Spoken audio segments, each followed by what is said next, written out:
Hey, producer, German. I'm live. Oh my god. Guys, if I am live, by the way, you able to tell me, Nico live? Yes. Really? Alright, no problem. Welcome back, ladies and gentlemen. This is Keyman Community Live. I am presenter MK PMK. Today, najua mmeona mambo imechemka we almost fought juu mimi mtu hizi niambia ati he wants to do volumes ati aharibu kazi juu mimi huwezi kuja kwangu unataka ujenge nyumba yangu the same time unataka ujenge hii as in you see quality sawa. So guys, TikTok, Facebook, continue tweeting, continue commenting pale, muulize hizo maswali because we have a master today na lazima tutajibiwa na lazima tutajua. But today I want us to ask ourselves, mbona tunashinda tukisema that watu wana recognize kazi yako even before you introduce each other, introduce, si ndio? So master atatuambia mbona wao wakiwa mahali kama masters they yes. You mean I have been talking to myself?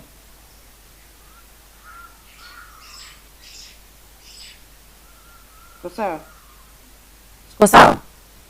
Narudia ama niendelee? All right.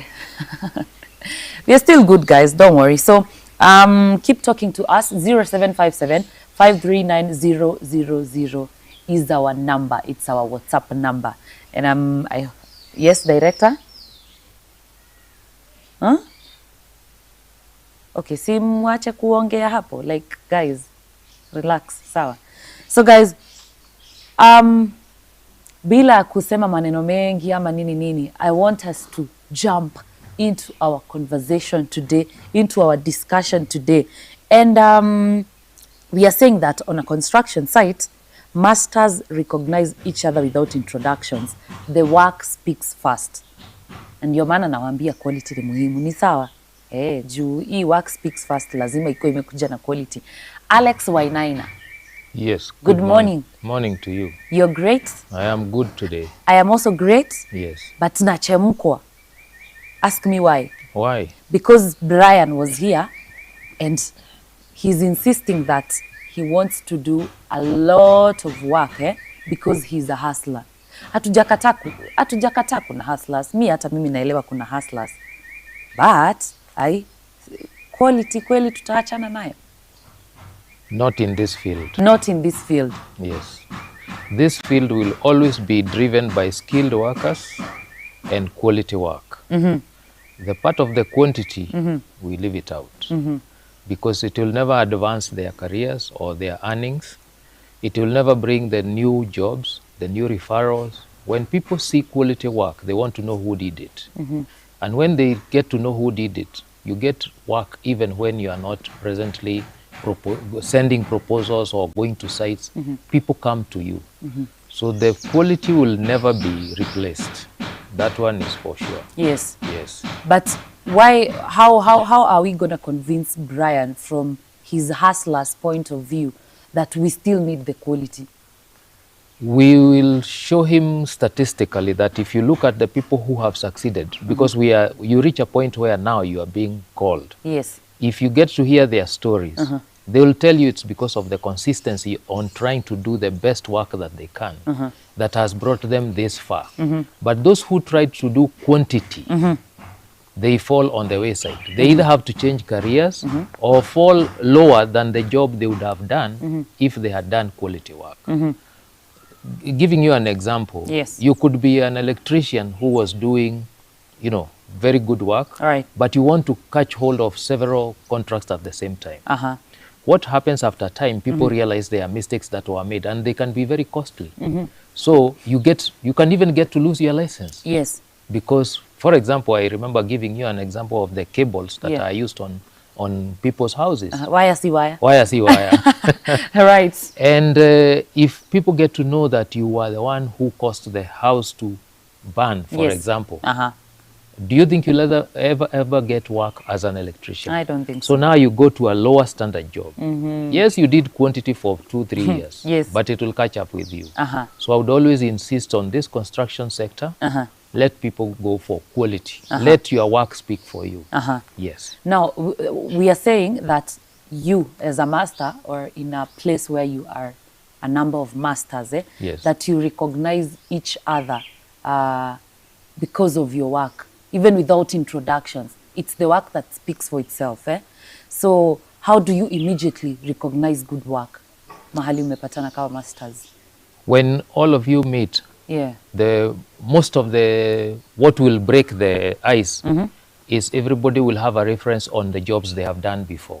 Okay. For example, Yes. up to today, everybody sees KICC, which was built in the 70s. Okay. KICC, Kenyatta International Conference Center. Yeah. And people remember even the name of the architect. Okay. It's older than most of the people around right now. Okay, I was not even born, so... like... Exactly. But people remember the architect. They remember the designers. They know who were involved in the project. They know the contractor. Why? When masters come together, they say, the reference point is always, I did this job, I did this house. And now people, that pride of being able to quote what you have done before, Yes. a master would know either by inference or having seen that work. And Yes. many in the construction sector will always ask, for example, a contractor, which jobs have you done before? And don't be surprised, clients will go up to that site to actually see. And they can just tell from the outset that this was quality work. And therefore, masters, when they meet, the reference is always, what have you done before? And people get to know. Or now, they will want to go behind the scenes and actually see the work you have done. And then from that point on, now they can actually refer, or if the question comes up, who can do this work? Yeah. They'll move very quickly and be able to refer you to good works. So the quality of work should drive people. Yes, I know we need the money as much as possible, Yes. but you'll go longer if you do quality work. Yes. That's why we are saying that the work has already spoken for you long before you arrived at that place. Exactly. Right. Exactly. Yes. But because I don't think in the construction sector there's anybody who just picks someone from the gate and says, now you come and do this work for me. Most times it is, do you know so and so? Do you know someone who does good work in this sector? And then when somebody who has worked with you before says, there's one person I know, because they don't want to give a reference of somebody who will do shoddy work, Yes. you'll always see quality people being referred all the time. Yes. Then let me. I'm just curious. When you're looking for a job opportunity, you are being asked for a CV. So, okay, mbona tunaitishwa CV basi kama kazi unaweza onyeshana even without the documents? Is that in the construction sector or in the normal sector? Okay, normal sector. Normal I want sector. us to just give an example and then dive back to... Because normal CVs, it is enough to say what you have done. Okay. But in the construction sector, it's also to be seen. Okay, what you've Not, done. yes. Okay. So the CV might be very impressive. You have very many projects you have been involved in. Yeah. But in actual sense, it is the people who go down there and actually see the work that now say, yes, this CV is right, this person is right for this job. And that's why sometimes it might take maybe even 5 years before you now go on your own to look for the work. Okay. Because in those 5 years, you are going under someone else who is a master in that section. And then slowly by slowly, he is able to give you work on your own. Yes. And then now you create your own CV and portfolio. But as normal CV in normal working other areas which does not require skill, Yes. writing it could be enough. Yes. But why are some fundis ignoring finishing quality? Again, it's the shortcut mentality. Shortcuts. Yes. Okay. They think by finishing this one quickly and going to another site will make them more money. What they don't realize is that, yes, you might make money for 2-3 years, but it slowly goes down because your work gets to be seen. I am sure you've walked to a place, even a house, you are not even a fundi, you are Yes. not even skilled, you don't even know how it is done, but you just look at a place and say, no, this is not, I don't think this was a good idea. For example, you have seen steps, the staircase. You have seen some that are longer than 6 inches. Yes. And you wonder whether that was actually designed by an architect. They are so steep. They are so steep or they are so far apart from each other Okay. that stepping on the next one is a problem. Or in a place where it's supposed to be flat, you find raised floors, lowered floors, and you just wonder, did somebody actually design this or did the contractor just decide to put a staircase here? So you can even question the quality. Sometimes we might not even, we see wrong things before we see right things. Yes. So you in a construction site, it is very evident this hii imefanywa na a good fundi. Yes. Hii sijui, I don't even know what's wrong with it, but it is not right. Yes. Yeah. Now, how will these fundis develop discipline to make sure that the task they are doing, they do it until it's perfect? Now that is where the people who have been in the sector come handy. The masters now in those areas, the good fundis, they are in charge of the quality of the interns who are under them. Yes. If the quality fundis insist on work being done well, the interns start learning that until I do a good job, I'll never be referred. The next job sitaitwa if I don't do this one well. Yes. Yes. So the masters are the ones who will raise this value of quality. Yes. Yeah. Let's go to a site. Yes. Fundis pale kwa site. Yeah. They'll start maybe talking. Let me ask. Will they start talking about themselves, the kind of work, even before clients notice that? Are they concerned? Yes, because you see, like the example I keep giving, a painter will only come on site after somebody has plastered the walls. So they know that if the wall is well plastered, their work will be better. Yes. Secondly, a person who is doing the plaster will not want an electrician coming to drill or to cut holes for their cables after the plastering has been done. Yes. So there is this continuity that this job must happen first. It must be like this before the second person comes on board. Yes. So definitely on site, you'll always hear fundi say, we maliza uondoke mi nifanye yangu. You finish and then I come on and check. If the plastering has been done well, my paint work will look good. And some would even go to even refining the work so that their job is seen to be better. If you find a wall that is not totally flat, you feel you will not apply paint on it. Yeah. So some would even recommend that let's do this plaster again so that now my work is seen to be what it is. Yes. I'll be judged by the work I do, but it depends on what was done before. Yes. So the fundis themselves actually call each other out. Hii haiwezi pigwa rangi ikiwa hivi. Yes. By the way, you as a master, umetuambia you will be able to recognize kama kazi imefanywa vizuri. What separates you as a master, or what's the difference between a master and an average? The workmanship. The workmanship. Yes. Hii ni kitu yenye it is either done well or not done well. There is no middle ground. If it is good, everybody sees it. Yeah. Even those who have nothing to do with construction. Yes. The client will look at it and say, yes, hii kazi iko sawa. So at the end of the day, your work speaks louder than your mouth. Yes. Yeah. There's this thing, you're a fundi, and some own their equipment, some don't have. They Yes. depend on others. So can you be able to work? How do I say it? Can you be able to work perfectly without your own tools? There are some jobs you can never, and I would challenge you when you go to the site, look for the people who bend this wire, what do we call them, the chuma. The ones who bend the chuma so that they articulate before the concrete is poured, they always carry that, the chuma they use for bending the wires, mesh, any metallic thing. Yes. The people who do plaster, they have that tubing. I think it's a 4x2 tubing, that they use for plastering. They carry for themselves. Yes. The electricians have their own tools. Yes. The carpenters have their own tools, because you don't want to be given tools you're not familiar with, or you don't know the result of. Yes, they are shared tools that are not the craftsman now. They are just general tools. But most times, fundis have their own tools. And they don't want to blame the tools, so they carry the correct one. Yes. Because if you use another person's tools and they don't bring out the result, nobody will listen to your excuse that it is the tool.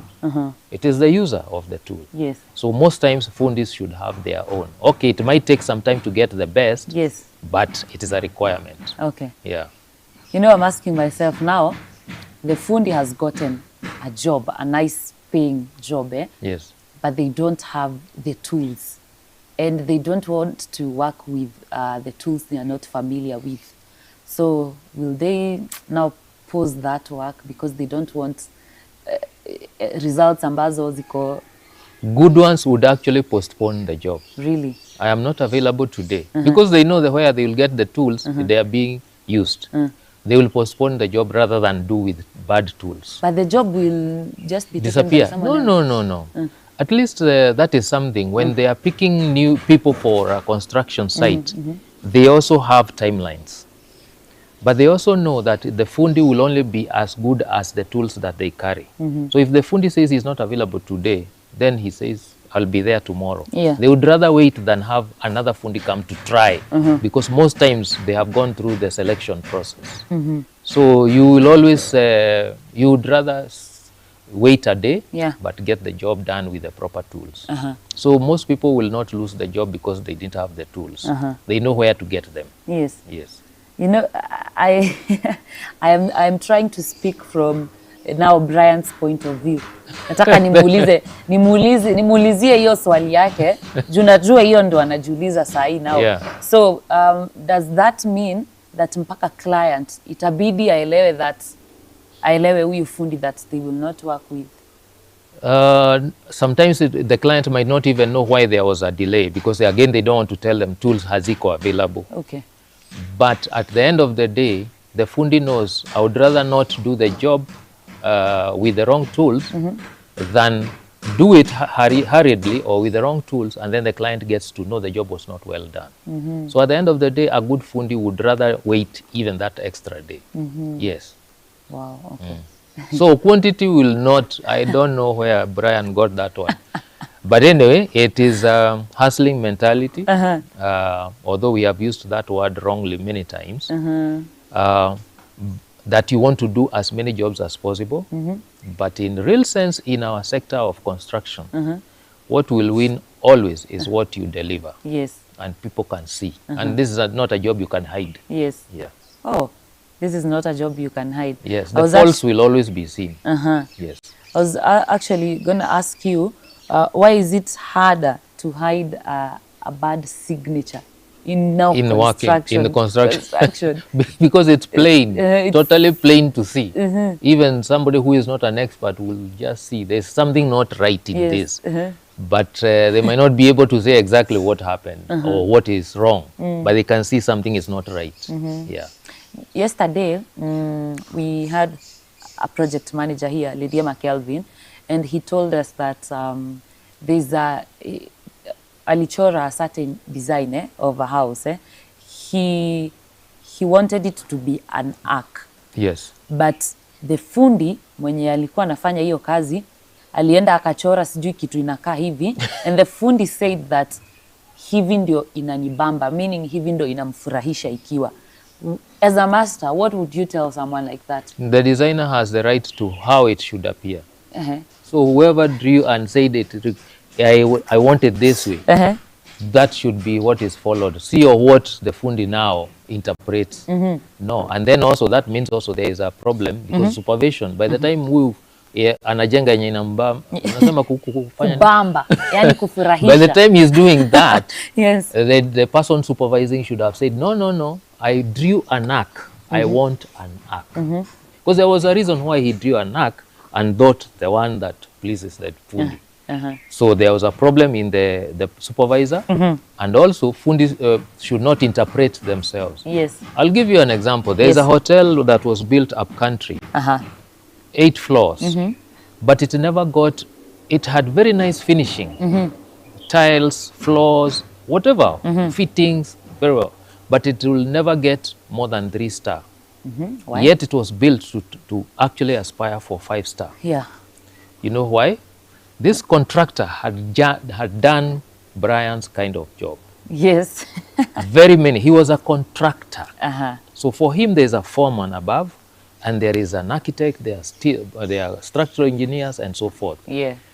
His was to bring the people, the labor, materials, and make sure their fundis doing the work. Yeah. So when it came to building his own hotel, he decided he doesn't need an architect. Oh.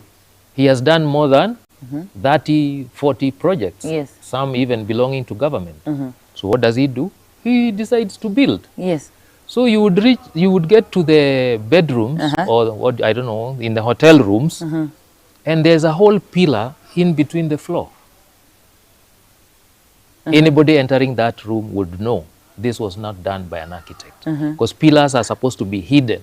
They can't be in my room where I'm going to sleep. There is a whole pillar that is supported. So he never got beyond 3 star. What do you think that disaster is? That's a hotel maybe that will stay 50, 60 years, but it will never get the classification because of quantity. If that contractor had been decent enough to bring an architect, it did not matter the quantity, the number he had done. But the one he did went wrong, and it will be a mistake forever. Yes. So let me bring you back to that question again. The architect and that fundi, and you as a master. So there is a way the architect dealt with that fundi. He wouldn't have accepted that, and the client maybe. Yes. Pia the client anashanga, what is the fundi doing? Exactly. So now you as a master, assuming now there's that dispute between the architect and the fundi. Am I the client? No, you're not the client. You're the master. I'm the master now, yes, arbitrating between these two. Yes, because the fundi is saying, hii ndio inanibamba. And, and the architect is like, what are you doing? So you as a master now, huyu fundi sasa utamwambia nini? Oh, the best thing, and the one that teaches the best, is to make someone suffer financially. How bring it now? Down, bring it down at your cost. And do it the way I had instructed. So you lose in material, you lose in time, and you repeat the job. They would never say yenye inambamba tena. Ever. Yes. Wow. Bring it down and do it again. At your cost. Yes. Because that's not what I designed. I didn't bring you to interpret your things, and I didn't bring you here to do the things that pleases you. Do it up, break it down, do it the right way. And that way would teach people to do what is required to be done, what was drawn. Yes. That's why there is a division of labor, the architect, the structural engineer, the mechanical engineer, the plumbers. Everybody has that. That's why a building requires a lot of people. Yes. And do you think that the fundi might have done that to get paid more? Because akiambiwa abomoe, see, they will ask for another extra money. Ndio ajenge tena. Do you think? I am sure fundi who did that will never do it again, because it will be at their own cost. At their own cost. Yes. Wow. Also, is it the reason we are saying that the premium, you see, the premium projects, they look for specific signatures? Exactly. Exactly. So a premium project will always attract the craftsmanship, the quality of finishing and all. Yes. Yeah. Good works. Yes. So if the work was amazing, mtu mwingine aliona, you get referrals, you get more work, and you get paid better. Yes. And assuming you've done a clean work, Do you really need marketing? Because unaweza kuwa umefanya kazi mzuri, but you're still marketing it. Is it hurting or? No, it is still it's still okay for people to go after.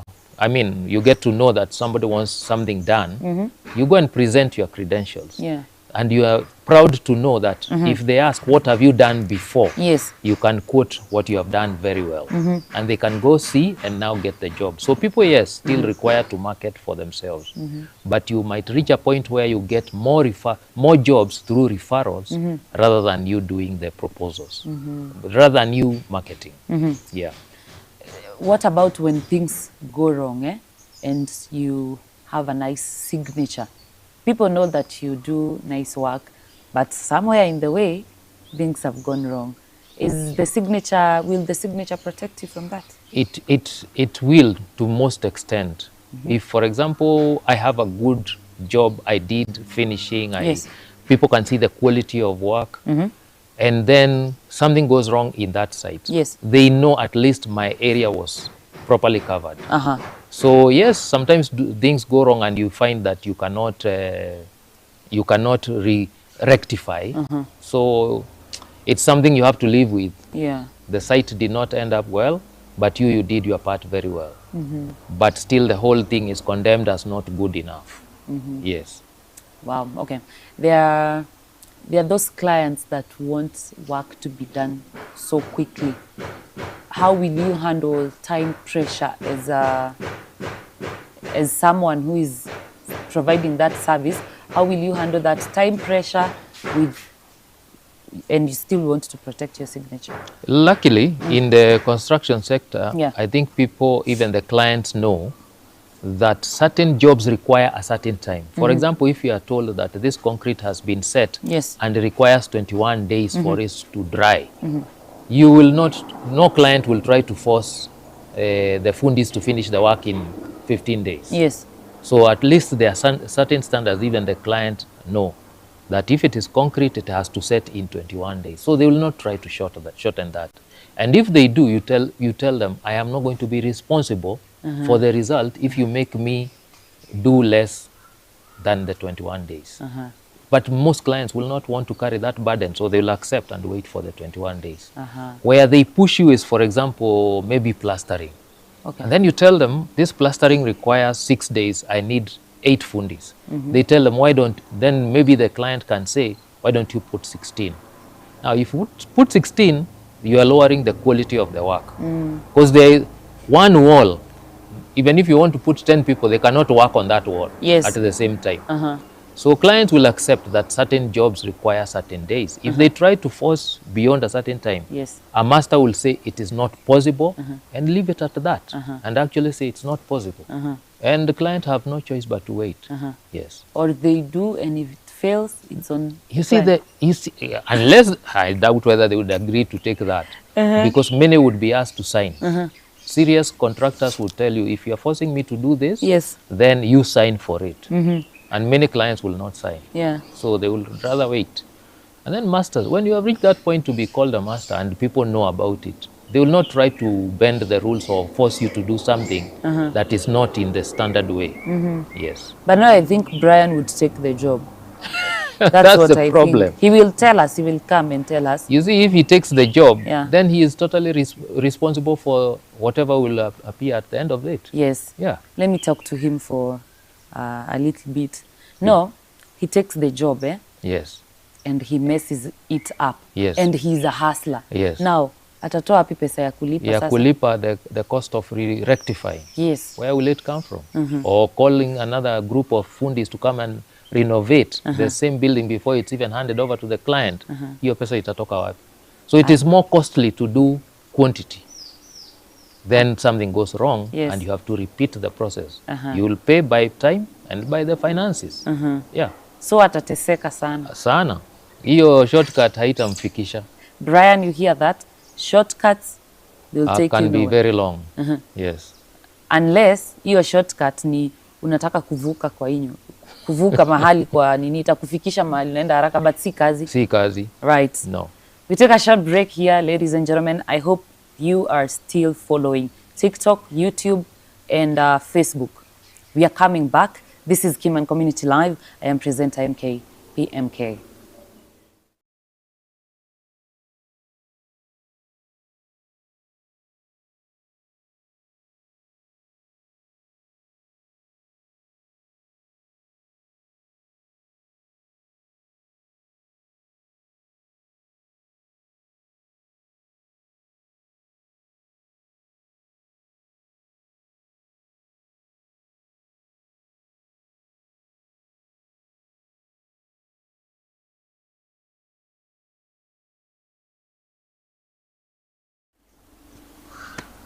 Welcome back, ladies and gentlemen.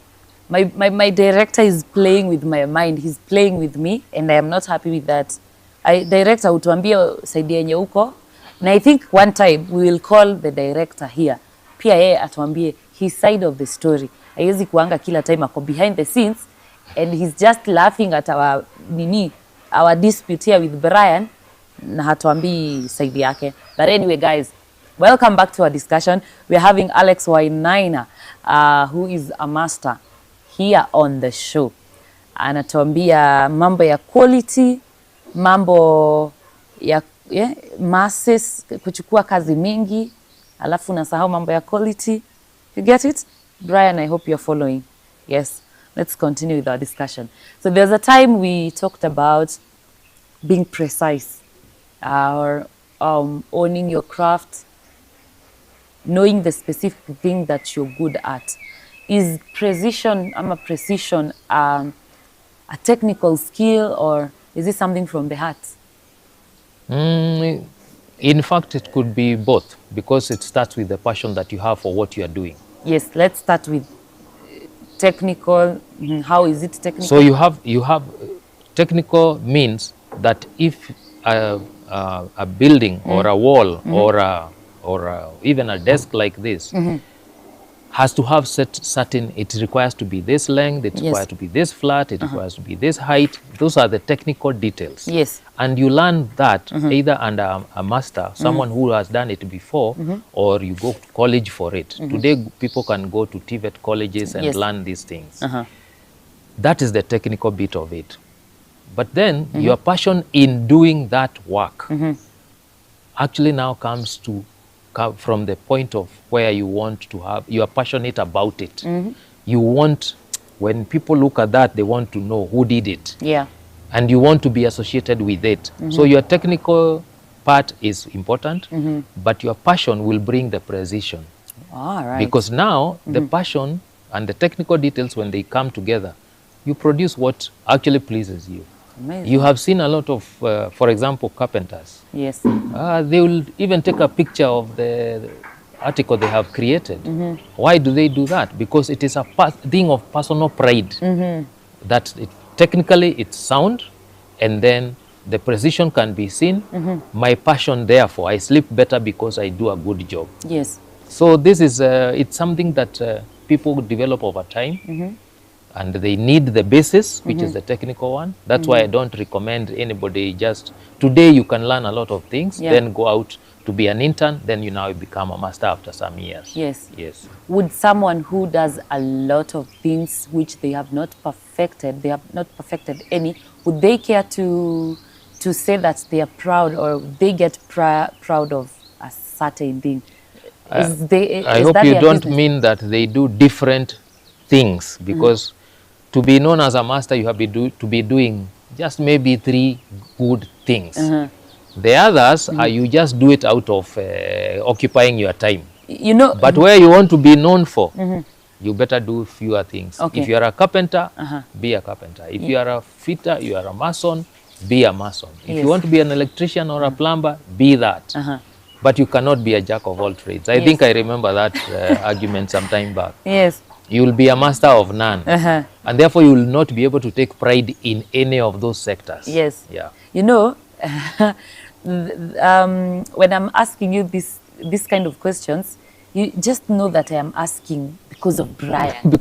You just know that I am asking because of Brian. This Brian seems like he needs quite some education in this sector. This Brian has given me a hard time making him understand about quality, craftsmanship, finishing well. Yes, doing a lot of things that he wouldn't even bother at saying that I am proud of this This tool particular- or this one particular thing.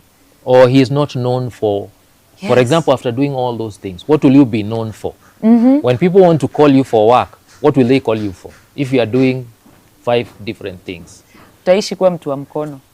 very likely, or doing odd jobs. Yes. Is that what he aspires for? I And wonder. I think at his age, he should be aspiring to become a better person in the next 5 years. Exactly. Not one who is called to do virtually everything on a site. Yes. Please ask him that when he comes here. Because mimi tutapigana na staki. Maybe his urgency for making money is what is driving him to that. Yeah. But it is a short road. It is just a short road. Yes. He should The destination change. is too close before he reaches master level. Yes. Yes. You've come across juniors. Let me call them Gen Z, maybe. Yes. But just someone who is Younger. younger than you. And they hear that you're a master and they understand that you're a master. You're supposed to guide things around, but they are still not in line with respecting that. How do you drive them to respecting you as a master? Do you tell them, we kijana mdogo, mimi ni master? Do you tell them that? No. Today, especially, because of the kind of upbringing that is there now, and let me just go behind. The people of my age were brought up in very hard and harsh conditions. When we became parents, we spared our children that character building upbringing. So kind of if you speak to them the way you have just explained, they will even go home and decide they are not doing it again. Yeah. Now, there is a better way. Today, if you are a foreman, you are a fundi, a senior fundi, a master, the correction way is usually better. Yeah. You tell them it's not done like this. But if they are not willing to listen either, get them off your site. I'm not going to be responsible for the mistakes you make. And if I point the mistake to you and you're not willing to rectify, get off my site. Get off my site. Yes, this site, the client wants a certain standard. Yeah. If I'm not going to achieve it through you, there are 5 guys waiting outside there. I'll work with the ones who are willing. So I will not compromise my site, my construction site, because of someone who doesn't want to listen. No. There are very many people I can train and they will do a good job. Yes. Yes. I will have the patience because today people need more of discussion than being given instructions. Yeah. But the moment I notice that you are being adamant on doing things your way or not following what is correct according to me because I'm the one in charge, I'll get you off. And that's why maybe some of that generation find themselves moving from one job to another. Yeah. The problem is not the job, it's them and their attitude. Yes. Yeah. I'm trying to look at if there are questions on TikTok here because we are live on TikTok. Right. Good morning. People are saying good morning.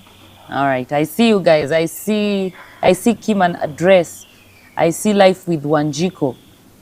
We have a fan here. She's not even in construction. She is not even building, but she is our fan. What do you think interests her in this?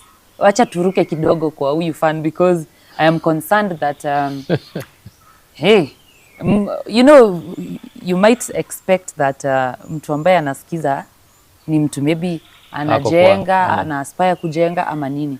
But ni msichana mdogo, acha niseme, msichana kama mimi. Unafikiria mbona, why is she interested in this conversation of builders? I can only hazard a guess.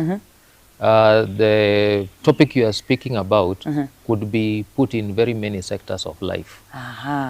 Okay. Not necessary construction. Because she is hearing the way people have to go to reach a point where they can be seen to be doing something good. So it might not necessarily be, she could even be a mechanic interested in painting or even just not, she's feeling that this is the way to build a craft and become a master in any sector that she could be in. Yes. Because we are not just strictly talking about construction only. Yeah. Yes, that's the basis. Yes. But it is to become a master at those other areas, you might have to go through the same process. Right. You learn the technical part, Yeah. you have passion, and then now you work under someone, you become a master yourself. Nice. So she could be interested because of that. Well, it's my guess. Yes. Yeah. At least I know we are not only speaking to people in construction entirely. Yes. We are also sending the message to those who are listening. Yes. They will resonate with something. Yeah. Or maybe she just likes your face. She wants to hear presenter MK's voice. Yes. Could also still be good. a reason. Yeah, it's still good. Still yes. okay. Because that makes me feel like you are doing something worthwhile. Yes. Yeah. Let's go back to our discussion now. There are those people when we are working as teams. There are those people who try to dilute our reputation. How do you correct them? By consistently doing the right thing. Because you can't be everywhere where they are speaking. And what will take you to the next level is you consistently do the right thing. Do your portion well. Don't look over your shoulder. Yeah. When you are on a site and you see something going wrong, bring it to the attention of those who are responsible. Yes. I don't mean you, I think you people call it snitching. We're not saying you snitch on other people, but at least if something you can see is definitely not working, it's not going well, or it was not done well, bring it to the, because surely you might see that the whatever they have built is going to affect the whole building. You should tell the foreman. Because if you don't tell the foreman, then it means all of you will be condemned because you didn't do the right thing. Right. So yes, it is something that people have to always look out for. Yes. The construction site is one unit. You might be doing different things on it, but at least at the end of the day, it's the building that's going to sell us to the next client. Right. Yeah. So you as a master, are you responsible for the signature of everyone who is under you? Exactly. You are responsible. I am responsible. At the end of the day, I am the one who will appear in front of the client and justify and also show the work we have done. And therefore, I also take responsibility. Let me give the classical example. Right. It is the players who are in the field, but it is the coach who gets all the beating. You know, were you listening to us yesterday? No. Funny enough, I was traveling, so I didn't. Take it again and then I ask you a question. It is not the I'm giving the example of the master being responsible for the whole unit. Everything going wrong or right in that sector, it is the responsibility of the master. Yes. So I gave an example of a football team. The moment there are 11 players in the field, they are the ones playing. But if they don't play well or they lose, who takes the blame? It's the coach. Coach. Why? And he was not in the field. Yes. So because the master is responsible for the construction site, the result are his. He has to bear the burden. Yes. And that's where now, when it is done well, he congratulates the people who have done the work. Yes. When it's done poorly, he takes the blame. Yes. He takes the blame. Yes. Yeah. But Brian would ask, it is the team, the players who are playing. Totally out of place. Totally, and you should tell him. When you meet him next, tell him. He is responsible if he is going to be the master. He is responsible for all the good things and all the bad things. Yes. When they do well, he congratulates the team. When they do badly, he takes the blame. Yes. Are you a football fan? Used to be. Used to be? Yes. Which team? Liverpool. Liverpool. Those days. Oh, those days. Yes. Okay, maybe you changed right now? I just no longer leave the house to go and watch. I would, if it's there, I'll watch where I am. But I know you've been hearing Manchester United, tuko namba ngapi by the way, tuko namba ngapi wadau. So I know you've been hearing Manchester United is at one time I really liked them, yes. Yes. Yeah. At one time you liked them? Yes. So at one time I was their fan. Okay. I even had a jersey that was signed by all the 21 players. Of Manchester? They produced only 1,800 t-shirts. I had one. I had a friend who was in the UK and they got it for me. Hey! That's how serious I was. No, right now I think sahau na Liverpool. You should be supporting Manchester United, Mr. Alex. Well, I don't know. Are they doing well? So they are doing well. Okay. They are doing well. Okay. You cannot compare them with something like Arsenal. You cannot. I refuse to be involved in that argument now. Hautaki vita. Hautaki vita. Yes. But anyway, what were Manchester United? You hear me? Yes, thank you. There's something we call pricing power, and is a signature of excellence in any way influencing the pricing power. Oh, yes. How? When we are being asked for our portfolio, what have you done before? This job, this building is going to require this kind of level of workmanship. It is for me to price myself properly. Yes. It is because my craft is well known. Yeah. I am a master in my area. Yep. Therefore, if I say I need 120,000 and the next person is saying 90,000, I can still get the job. Okay. Because people know that when I am on that site, it will be done properly. So when I price 120 and another one is pricing 90, and let me pretend I'm the client, Yeah. I will ask myself for the same kind of quotation, quality, materials and everything.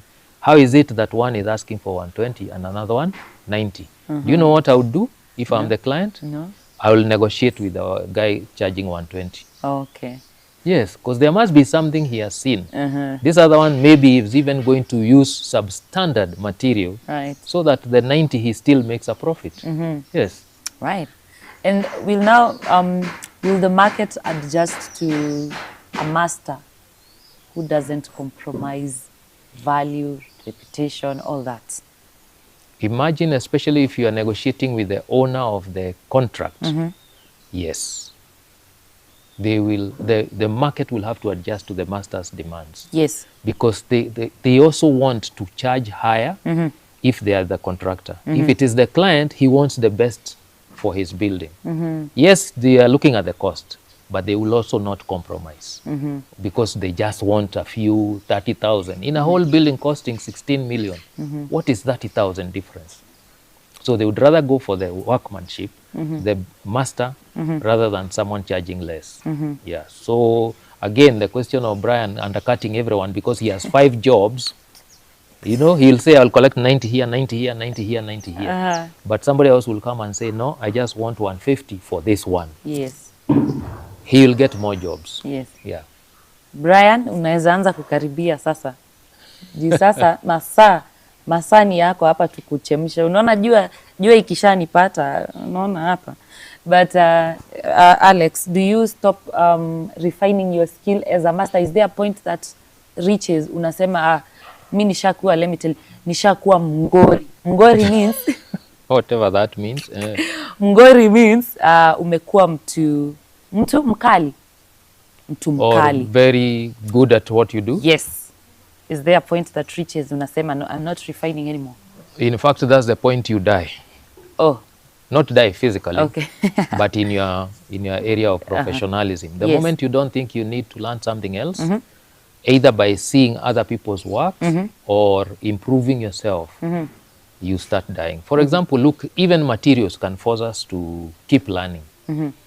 If you think about ceiling boards, for example, over the last maybe, even the floor, concrete works, have you ever heard of terrazzo? Terrazzo, it used to be put on the floor before tiles. It's that those small stones in different colors. Okay, I'm not sure. I'm not sure, guys. So from that way of finishing the floor to tiles, now and then even ceiling boards, they have changed over time. So if you're a master and you don't improve your knowledge on them and even how to work them, because they have different ways of working on them.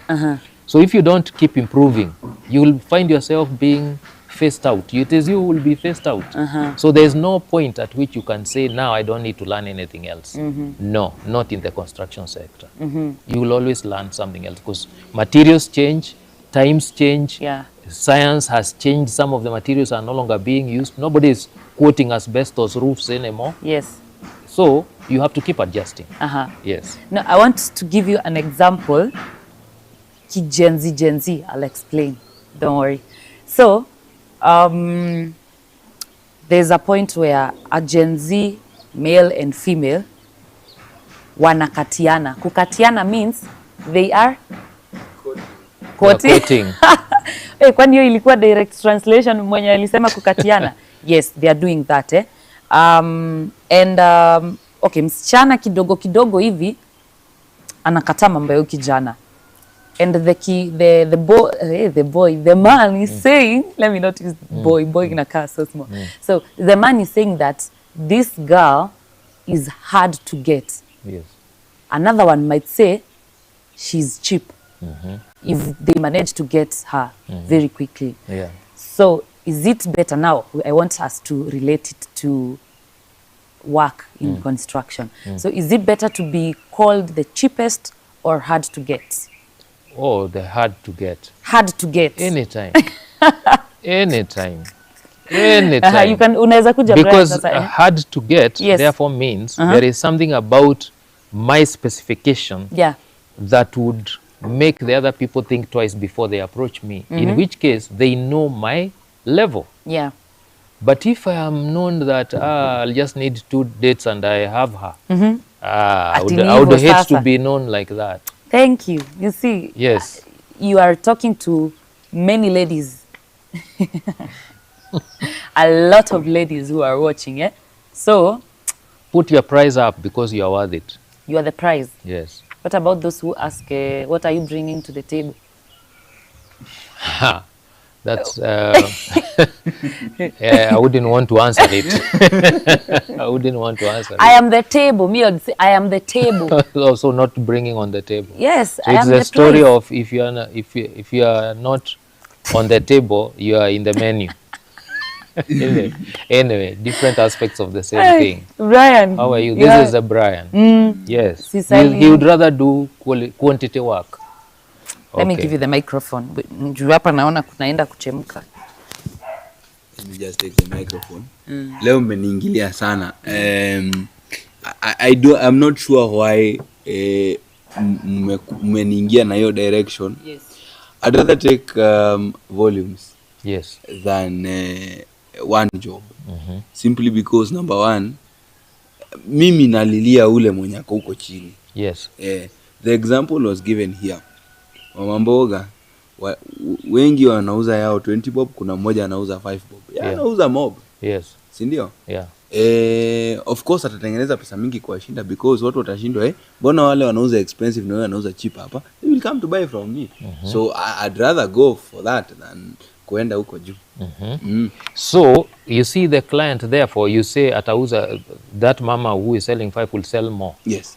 The client naye ako na needs. Atajua if you have the mbogas I need and they are 5 bob and this one is 20, there must be something that's not right with yours. That difference just tells me there's something not right with yours. Zako labda ni za kwenye sewage.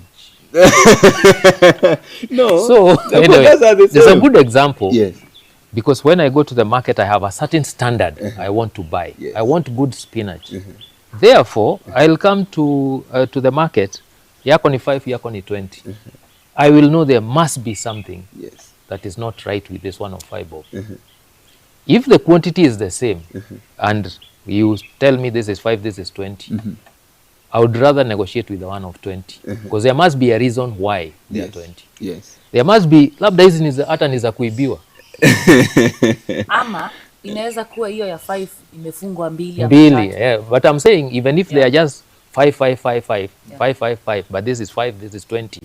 Something is wrong with this one. So, and you are thinking that the mama of the 5 bob will make more money. Do you know this 20 might make more and she has sold less? Because she needs to sell less numbers, maybe only 10 clients. This one needs to do 50 clients. Really? Okay, I have a question. Yes. Something else. If tumeenda juu sana, kila mtu ameenda quality, don't you think that we are creating a monopoly? And it's a good one because the client now ends up with a better product. Okay. Yes. Okay. So both in workmanship and material, the client is ending up with a better thing. Okay, hapo umeshinda, ni sawa. Haina shida, hapo umeshinda, it's okay. Oh, bado kuna ushindani. Yeah, hapo umeshinda, it's okay. Now we've talked about Manchester United. Actually, nisalimie kwanza. I know that will come with a cost. Return There on must be a investment. reason why I'm being given a handshake because Wewe ni wa Arsenal, hata usiniongeleshe. Wangi wa Arsenal guys, there are those people who know me and they are listening. I don't belong to Arsenal. No. Arsenal, no, me, I don't belong to Arsenal. Manchester United. Anyway, we've talked about Manchester United. There was a time when they were really underperforming. Yes. We always blame the manager, we always blame the master, we always blame yes, the management. yes, yeah. But I have a question. What if the master was not given what he was what he needed to achieve his target? That's the time he walks away. Many managers have done that. Ish. They have walked away from a whole contract. If you don't let me come, you don't hire the manager alone. Yes. He comes with the technical bench, physiotherapist. He comes with doctors. I'm coming with my team. The day you don't want to give me what I need to achieve, I just walk away and you have breached the contract. Yes. Because I was to come with this number so that I achieve the results. If I don't achieve, then I should explain. And if my explanation is not good enough to the board, then I get fired. But as long as I am there, I'll do the job my way. It is not like, unfortunately, it's not like in Kenya where the chairman has who he wants to play, the fans have who they want to play, the technical team have who they want to play. Yes. The coach is left with Nothing to 2 or 3 people who he says will play. Yes. But when things go wrong, who do they blame? The coach. The coach. Yes. And that's what will not happen in other places where they respect that the coach comes with a team so that he brings the results. So that he is totally responsible for the results. One more thing. Yes. Now, the coach has been given whatever he wants. Yes. But there is one thing that is remaining. Yes. The budget. The budget. Yes, for getting players now who suit his profile. That is still part of his requirements. If Yes. it doesn't fit, then don't blame me on the results because I need somebody at this number. You have not given me the money to bring them on board. The one who is there is underperforming. Yes. So really, the results now, everybody is to blame. Thank you. So there I win. We, nimeshinda hiyo. It is all about winning. Yeah. Nilikwambia I cannot put my signature here. You understand? Na mimi nilikwambia nataka simiti ya hii pesa, ukaniletea simiti ya hii pesa. Ama nataka this But specific that has you are just going against yourself. Acha No. ndo namsikiza. Because the moment you say I wanted this type of cement and you brought me this one, it means then you know what is quality. Yes, I know what is quality. Do we need Say to no say more. anything more? Got her- So at the end of the day, yes, you will be responsible for the outcome. Okay. I think that one makes sense. Now, let me now go to my questions. Those were not my questions. Oh. Those were just You follow-ups. You're just saying they are not your questions because I have won. That's why. You don't want people to... Yeah, go to your questions now. But anyway, this is Keyman Community Live, of course, brought to you courtesy of www.keymanstores.com. And here we buy safe and, of course, we build smart. We have all these conversations here each and every day so that you see where the right thing is. Well, you might not agree with what I'm saying. It's okay. There is someone who is agreeing with me. And I might be the only one, ni sawa, but at least I keep the conversation going because nisipoleta shida, mtaongea. So you think we depend on you? Of course. So Sasa that you tusipokosana. continue running. Si ndio? We depend on you. Leo kesho niende. Yeah. Anyway, ni sawa tu, haina shida. You told us KICC was built vizuri na tunakumbuka mpaka jina ya architect. Now I have a challenge. What is the name of the architect? I was not even born. I don't know who built it. I have never asked, so I'm sorry for that. I apologies, but I was not born. So first reason, sijitetei, but I was not born. Yeah, so you wouldn't even know. And that was not your line then. Yeah. But now it's your line. So I'll ask, or is it okay? You can tell us the name. It's Musau. Musau. Ay, a Kenyan. Yes. Wow. Yeah, you don't think we have the capability of building? And that such? was in the 70s. Wow. Hey, Wow. Kenyans are there and they're doing well. Hey, nice. Musau still. Because I have traveled several places, do you know Kenyans are doing very good work? That they're like some, I think 4 years ago, The person in charge of transport in London is a Kenyan engineer. Oh. In London, where the knowledge is supposed to come from, he is there telling them what to do, and they do. Amazing. Botswana, we run the water system. Mbona hawajaingia Uganda, Keyman stores, all our by the way? hotels in Uganda are all run by Kenyans. Wow. So don't demean ourselves. We have the capacity. Nice. Yes. And of course, we have Keyman stores. And then now you have Keyman stores that's telling people, really, let's move like professionals. Yes. Let's get the skills. Yes. Let's get quality work. Be known for something. Yes. Buy materials from good sources. Yes. Stop this thing of shortcuts. Kama simiti ni 20, weka 20. Kabisa. Don't try to cut cost, because the whole building might come down, and somebody who could be related to you, if they suffer, what did the 500 bob do for you that day? Yeah, labda hata haikufika nyumbani. But Alex, I have a concern. You said we are running water. You said In Botswana, yes. in Botswana. But how come in Nairobi we are suffering? It is flooding, it is chaotic. I'm sure you have the answer to that. You put the wrong people in charge. You put the wrong people in charge who don't care about professionalism. I think we are discussing that the whole time I'm here. Professionalism, respect for professions. Yes. So if Botswana has seen several good engineers who can run their water systems, they come for them. And then they don't have all these problems of drainage, poor water supply, sewage. Exactly. So, but here the people who are supposed to appoint the professionals would rather bring their relatives. Well, Just like what you have been discussing today. If I have a construction site, and instead of going for the masters and the people fundis who are qualified, Right. I want to bring my brother to do shoddy work. And- Then standards go down. yes. But somebody else says, no, even if you are my brother, my site requires professionalism. Yes. They end up with a better product. Yes. So you say if I'm not valued here as a voiceover artist, Move on. nitembe niende. Oh, they Go where are you're looking valued. for you. Go where not tolerated. Go where you are valued, not where you are tolerated. Wow. That's amazing. Go That's a out, good go one. If they- out and stay there. If they can't see your capacity, Yeah. it is the problem is with them, not you. Yes. Shine somewhere else. Yeah. You have an event that is coming soon? You have an event? Because I want to come and prove my value to your event as an MC. I'll keep that in mind. Thank you. Awesome. Yes. Na hiyo sio jokes. Na by hiyo the si way. No, I'm serious. I'm serious. Watu wako kazi, you can translate it. Yes. Eh, watu In wako that kazi. language. Watu wako kazi. You get it? Yes. Ado I get Mewia. it. Ado Mewia. Haya, sawa sawa. Remember this is Keyman Community Live. Tunaendelea, mimi niko na maswali. Haya, don't you think the bigger you are, the harder you're going to fall? Yes, we are talking about kukua na hiyo jina. Haya, umekuwa na jina, umeivisha. And then umefika pale juu, ukamess. Why would you mess? Unless it's something you couldn't help. We are prone to error. Human beings are prone to Not to a point where it is noticeable to everybody else. Because what would show at that you messed or you didn't use the correct mixtures is if the building starts getting cracks. But you, as a master, would never find yourself in a place where cracks will appear on a wall you have worked on. Why?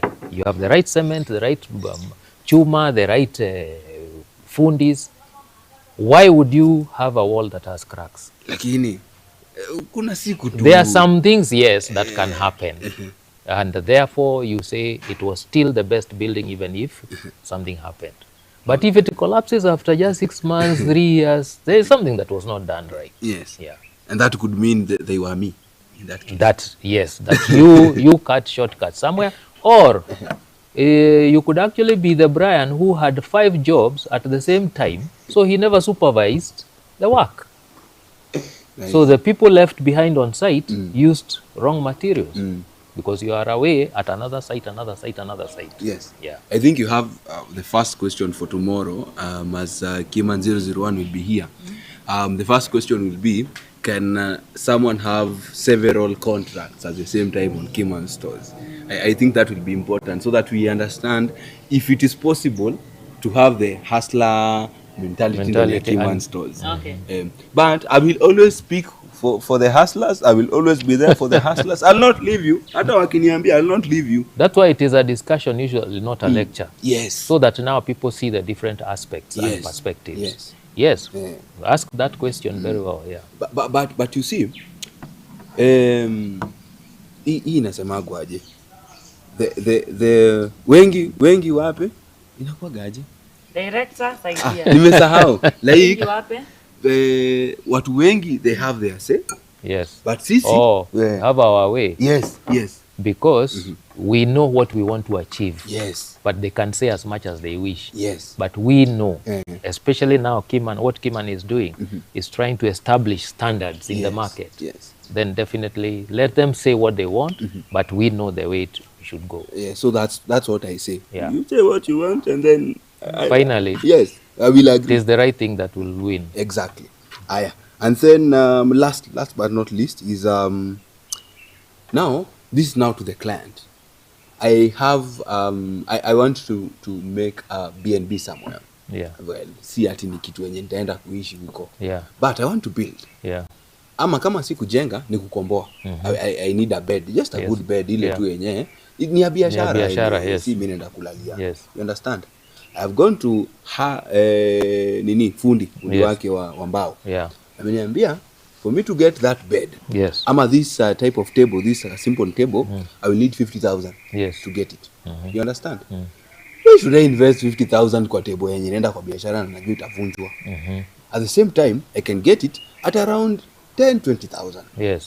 You understand? Yeah. So how do we go about that? It's if you are, you see the one you are building for rent, you are renting the whole building from someone. Do you use it as an Airbnb for maybe 5 years, 10 years? As opposed to me, it is mine.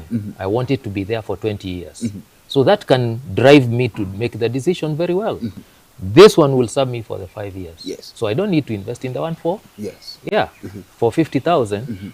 But me who owns the place, I want it to continue for 20 years. Therefore, I'll buy the one of 50. Yes. Because in the long term, I have been served better. Yes. But you also, it serves you because you are only there for 5 years. So it depends on where you want to go. So we can agree. Yes. We can agree Yeah. that you have your way and I have my way. It is possible. It is possible. Yes. Because you are short term, 5 years. After 5 years, after all, I will just throw it away. Yes. But me, I want to be there 20 years. Yes. Therefore, mine should be for the... So that means also, we can agree, boga yangu ya 5 bob, bado nitauza. Utauza but kwa siku ngapi? Kabla watu wa realize kuna shida. Kwa sababu even sourcing, if we are sourcing at the same place, bringing here. I'll give you an example. There is a time I went to import certain vehicle parts from Dubai. Yes. And I know the price in the distributor for the whole of Africa. But when we reach Nairobi, the price of mine is 200 shilling, and somebody else is ready to sell for 150. Nashindwa, honestly. I know the source. What can make us have such a big difference? Yes. What I didn't know at that time is that the volume sales. This guy is buying a whole container, so the price per piece is lower than mine. Yes. Me, I'm bringing in cartons. So I have maybe 3,000 pieces. Him, he has over 100,000 pieces. So the price. So if you are sourcing your mboga from the same place and you are able to sell 5 bob, you will not be in the business for long. Yes, you will sell that day. Someone is asking on TikTok, if Brian akona experience ya kufanya large volumes of work inakubalika, but chuma chake kimituni. You agree with that, Alex? I wouldn't be that extreme, but I would say he will learn along the way. Yes. Lakini mimi nitamwambia chuma chako kimotoni. So it's safe to say when the rubber meets the road, the reality will be seen. Yes. Yeah. But anyway, we agree that all of us are selling. Well, the purpose is would determine how. Is what will determine. Correct. So that one we agree. At least to go 1-1. Yeah. To go 1-1. The only fact ni Arsenal haishindi ligi, but ni sawa. Hiyo kushinda labda poa. Arsenal kushinda labda washinde poa. But anyway, maswali zangu zimejibiwa and I think tuko sawa. I think tuko sawa. Very well. Okay. Tuko sawa? Yeah, mimi niko sawa. Right. Remember, guys, this is Keyman Community Live, brought to you courtesy of www.keymanstores.com. Again, we have been telling you that there's you can earn an extra income when you join. Tumia hii. Oh my God. Yes, thank you. Director, niweke hapo iko sawa ama nirudishe tu? Rudisha tu. Yeah. Right. Thank you so much. You're welcome. But these are good conversation. I hope they actually bring the people to know that there is still hope in doing the right thing and being there for the longer term, and quality will always win above quantity. Yes. Yeah. Quality will always win Above quantity.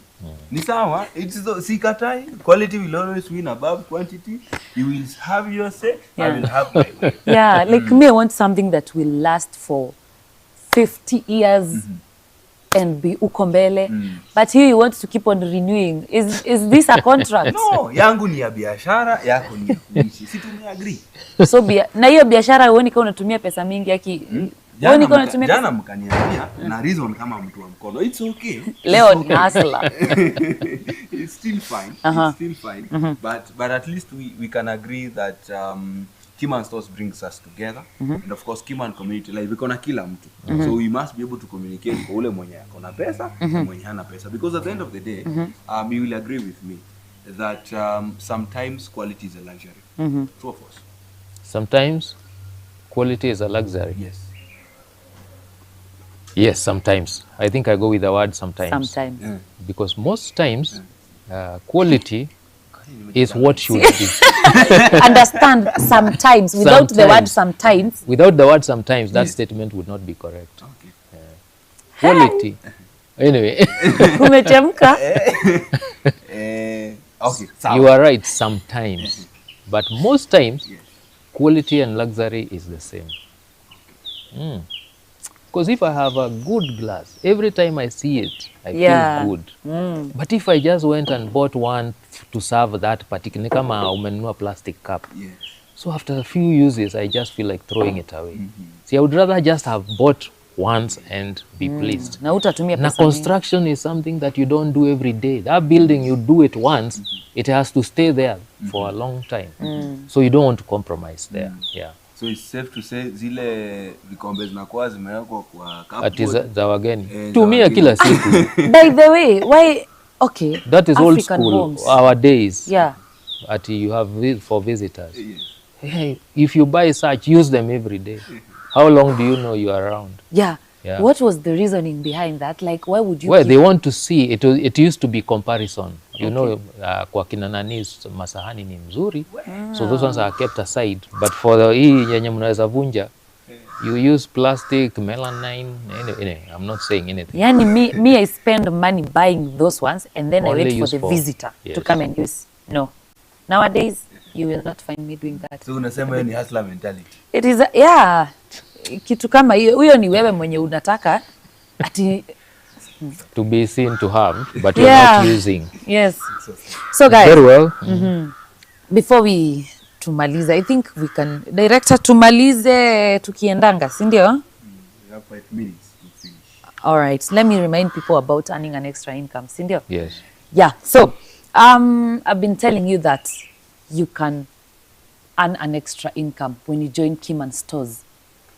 What happens when you join Keyman Stores? You can join it as a plug.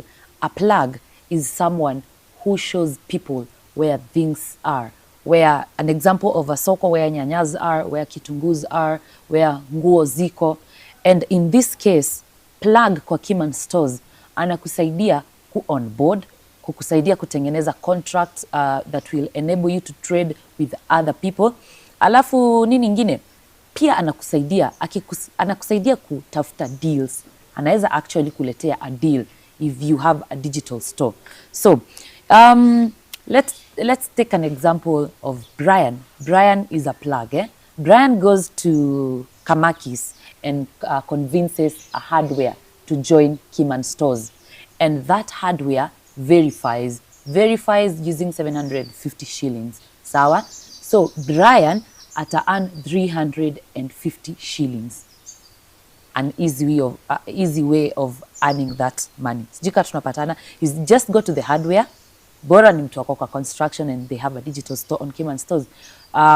Tell them the benefits of joining Keyman stores. Tell them how they're gonna benefit wakijoin. Easy peasy, that's how you earn 350 shillings. So tuko sawa hadi hapo. You just need a phone and bundles. Huyo mtu mwenye ana on board, they only need a phone number and an email address. Isn't that an easy way of earning an extra income? Does that mean if somebody has 5 clients in a day, you could walk away with 350 times 5? And all I do is get their phone numbers, Yes. email address, Yes. and then they verify their store. They get a KS number. So you are helping young people earn money. Exactly. So they don't need to sit at home. They can do that. Okay, they can actually sit at home with their phone and bundles and with do the it. phone and bundles and still do it. Yes. No, imagine you do that to like 12 stores. You convince 12 stores to join Keyman stores. Yes. In 1 month. Hata hauambiwi kila siku moja moja. It's just 12 in 1 month. 4,200. Wow. And then the owner of the store can sell now to anyone, anywhere. Yes. Because they are digital. Exactly. So whoever is joining Keyman stores is being given an opportunity to explore ways of getting clients. Because we are also having this Keyman community, we are inviting anyone who joins Keyman stores, as long as they are verified, come here, sit where you're seated at, and tell people what you sell at Keyman stores. That's a good one. So it's a platform ambayo pia inasaidia watu to market whatever they have on Keyman stores. Very good. You can talk to us about the next way of earning an extra income. That is when you help someone create a contract on Keyman stores. As we wrap up. When you help someone create a contract on Keyman stores, you get some 50 shillings hapo. So what happens? Umesaidia mtu kutengeneza, nisaidie microphone. Umesaidia mtu kutengeneza, na producer akitukumbuke, tunateseka na microphone. Yes. Anyway, umesaidia mtu kutengeneza contract na ameshatengeneza. Kamera yangu ni gani? Sorry. Umesaidia mtu kutengeneza contract. Na what does it mean kusaidia mtu kutengeneza contract? Tuseme the client is not really tech savvy, ama yeye amezoea tu, anatoka tu hapo kwa nyumba, anaenda anatengeneza contract yake ama ananunua tu kitu just the normal way. So how does it happen? The easiest way that it happens ni anatengeneza haraka alafu ina happen. We need to cut this. It is raining, guys. Tutaonana kesho. Thank you, Alex, for coming, guys. Have a nice time. Shout out to director, producer, guys, ni mambo ya nini? Mambo ya nature, si ndio? So see you tomorrow, same time, same place. Asante Mungu kwa mvua. Tuonane kesho. Shukran. Yes, we don't want to spoil our cameras. So watu wa TikTok ndo wanaona hii maneno inaendelea hapa.